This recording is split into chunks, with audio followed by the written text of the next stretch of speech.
वाह, क्या आईपीओ है। महेश सर, मुझे पहले CMPDI इसके ऊपर आपकी राय दीजिए। आज से इसका आईपीओ खुल गया है, इसका रिफ्लेक्शन ना कोल इंडिया के शेयर पर भी देखने को मिला। चलिए, कोल इंडिया की बात हम बाद में करते हैं, लेकिन ये जो आईपीओ है coal central mine planning and design institute, जिसे हम CMPDI के नाम से जानते हैं, कोल इंडिया की सब्सिडरी है। पूरा OFS है 1842 करोड़ रुपए का। सर, इसके GMP में हम देख रहे हैं कि बहुत ज़्यादा फ्लक्चुएशन देखने को मिल रहा है। फिलहाल 4.25 के आसपास है। ये एक समय 24 रुपये भी पहुँच गया था सर, 13 मार्च के आसपास, जब से ये आईपीओ आने की अब बात हुई या फिर प्राइस बैंड आया तो 19 रुपये हुआ, फिर 22 रुपये हो गया, फिर 11 भी हो गया, लेकिन अब ये 4-4.25 रुपये के आसपास है। फंडामेंटल्स को लेकर सर कोई दिक्कत नहीं है, कोल इंडिया का पेरेंटेज है, फाइनेंशियल्स बहुत सॉलिड हैं, लेकिन सर पैसा बनेगा आईपीओ में, इसकी कितनी गुंजाइश है? ये अभी मार्केट की सिचुएशन के हिसाब से अगर देखेंगे हम्म। तो मेरे हिसाब से आपको लिस्टिंग गेन का एक्सपेक्टेशन थोड़ा मॉडरेट रखना चाहिए या रखना भी नहीं चाहिए, क्योंकि लिस्टिंग गेन जैसा मार्केट फिलहाल अभी है नहीं। कंपनी वाइज देखेंगे डेटा बढ़िया है, अच्छी पेरेंटेज है, वैल्यूएशन वाइज भी देखें तो वो तो क्वाइट अट्रैक्टिव है। यहाँ पे लंबी अवधि के नजरिए से अगर आपको करना है तो आप यहाँ पे आईपीओ में पैसा लगा सकते हैं। लिस्टिंग गेन मिल सकता है, थोड़ा बहुत मिलने की चांसेस बनते हैं, बट आप वो निग्लेजेबल टाइप का है।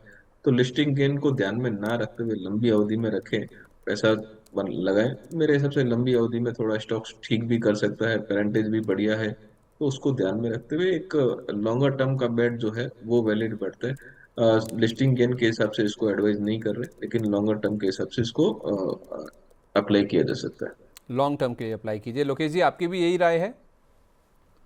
जी सर, लॉन्ग टर्म अगर किसी को लेना है तो अलग बात है, अदरवाइज लिस्टिंग गेन के लिए अभी आईपीओ में, कोई भी आईपीओ में पैसा लगाना ना मुझे तो समझ में नहीं आ रहा। बिल्कुल, जैसा महेश सर भी कह रहे हैं कि लिस्टिंग गेन की उम्मीद तो आप मत करिए, जिस तरह का मूड माहौल है। हाँ, लॉन्ग टर्म में पैसा बनेगा, अगर आपका लॉन्गर टर्म का व्यू है तो आप ज़रूर पैसा लगा सकते हैं। महेश सर, इनोविजन की ना आज लिस्टिंग होने वाली थी, लेकिन वो लिस्टिंग टाल दी गई है। वैसे तो कैलकुलेशन यही बोलता है सर, 3rd ट्रेडिंग डे को बंद होने के बाद इसकी लिस्टिंग होनी चाहिए थी। 17 तारीख को सर एक्सटेंडेड टाइम फ्रेम जो था, उसके बाद इसकी लिस्टिंग उस हिसाब से आज होनी थी, लेकिन ये अब सोमवार तक के लिए टल गई है। 519 रुपये का इशू प्राइस है। अभी भी सर एज वी स्पीक 70 रुपये का grey market premium negative side पर है, यानी कि 519 रुपये जहाँ पर ये इशू प्राइस तय हुआ है, ये स्टॉक 450 रुपये के भी नीचे खुलने की उम्मीद है या फिर आशंका है। एक समय ये ग्रे मार्केट का प्रीमियम -88 रुपीज़ था, यानी कि इतने डिस्काउंट पर लिस्टिंग होने की बातचीत थी, बावजूद इसके कि QIBs का पोर्शन या फिर HNI का पोर्शन बहुत अच्छा भरा है। सर, ये आंकड़े कुछ अलग ही बयां कर रहे हैं और ग्रे मार्केट प्रीमियम कुछ और बयां कर रहा है। जब ये नहीं भर पाया था सर, उस समय ग्रे मार्केट पूरी तरह से एब्सेंट था। जब ये भर गया तो उसके बाद एकदम से हमने देखा कि रिस्पांस बहुत शानदार आने लगा। अब देखिए सर, भरने के बाद ग्रे मार्केट प्रीमियम शायद रियलिटी पर आ गया। सर, थोड़ा अगर समझाइए ये क्या हुआ है और कैसी लिस्टिंग की उम्मीद करें सोमवार को? ये मेरे हिसाब से शायद अपन ने इसके ऊपर पहले भी डिस्कस किया था हमने, मेरे हिसाब से क्लियर कट इसको अवॉइड करने के मेरे हिसाब से ध्यान था हमारा। तो मुझे यहाँ पे कुछ चीजें समझ में नहीं आ रही थी, तो हमने शायद जब बात की शायद हो सकता है वो टाइम पे छोटा मोटा प्रीमियम भी रहेगा, बट यहाँ पे एक चीजें समझ में नहीं आ रही है। और कंपनी के जो फंडामेंटल्स है वो काफी थोड़े से अट्रैक्टिव नहीं लग रहे हैं। तो बेसिक था कि भी न्यूट्रल रहे ना, उस पर ज्यादा ध्यान नहीं दे, क्योंकि मार्केट के अंदर ही काफी अट्रैक्टिव वैल्यूएशन हो चुके हैं।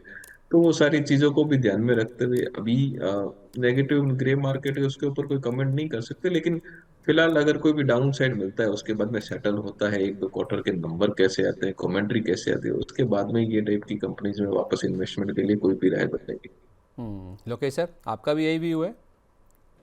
सर याद है सर, हमने बात भी की थी, और क्या बैकएंड में क्या क्या हो सकता है उसमें थोड़ी बहुत हमने चर्चा की थी। ज्यादा तो नहीं कर सकते थे, मैंने यही बोला था, ज्यादा मैं बात नहीं कर सकता इसके बारे में।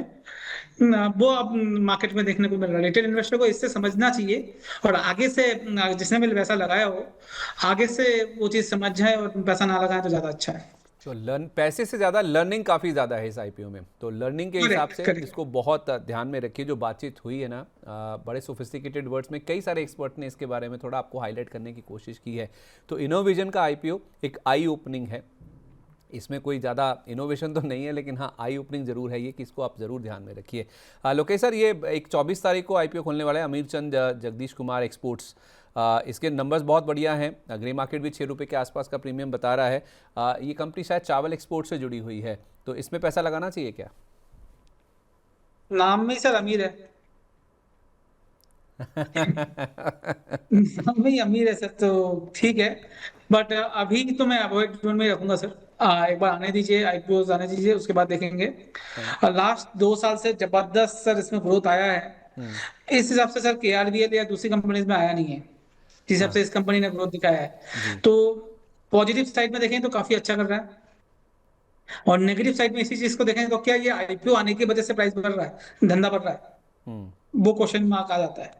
तो वो बोलना मुश्किल है, क्योंकि लास्ट 2 साल से ये ग्रोथ आपको देखने को मिला है। बहुत 2021, ज़बरदस्त। 22, 23 में तो ग्रोथ नहीं था, पर 23, 24, 25 में ग्रोथ हो गया। 1300 का 1550, 1550 का 1950, 2000 करोड़, इस तरह से सेल्स ग्रोथ हुआ है सर। तो थोड़ा सा वेट एंड वॉच रखेंगे। फिक्स एसेट बढ़ा ही नहीं है इनका, बोरोइंग जहां का वहीं है, कैश कैश फ्लो में ज्यादा कैश आया नहीं है। तो एक बार देखना पड़ेगा क्या है नहीं है। तो अभी के लिए तो मैं अवॉइड जोन में रखूंगा स्टॉक को। महेश सर आपका व्यू?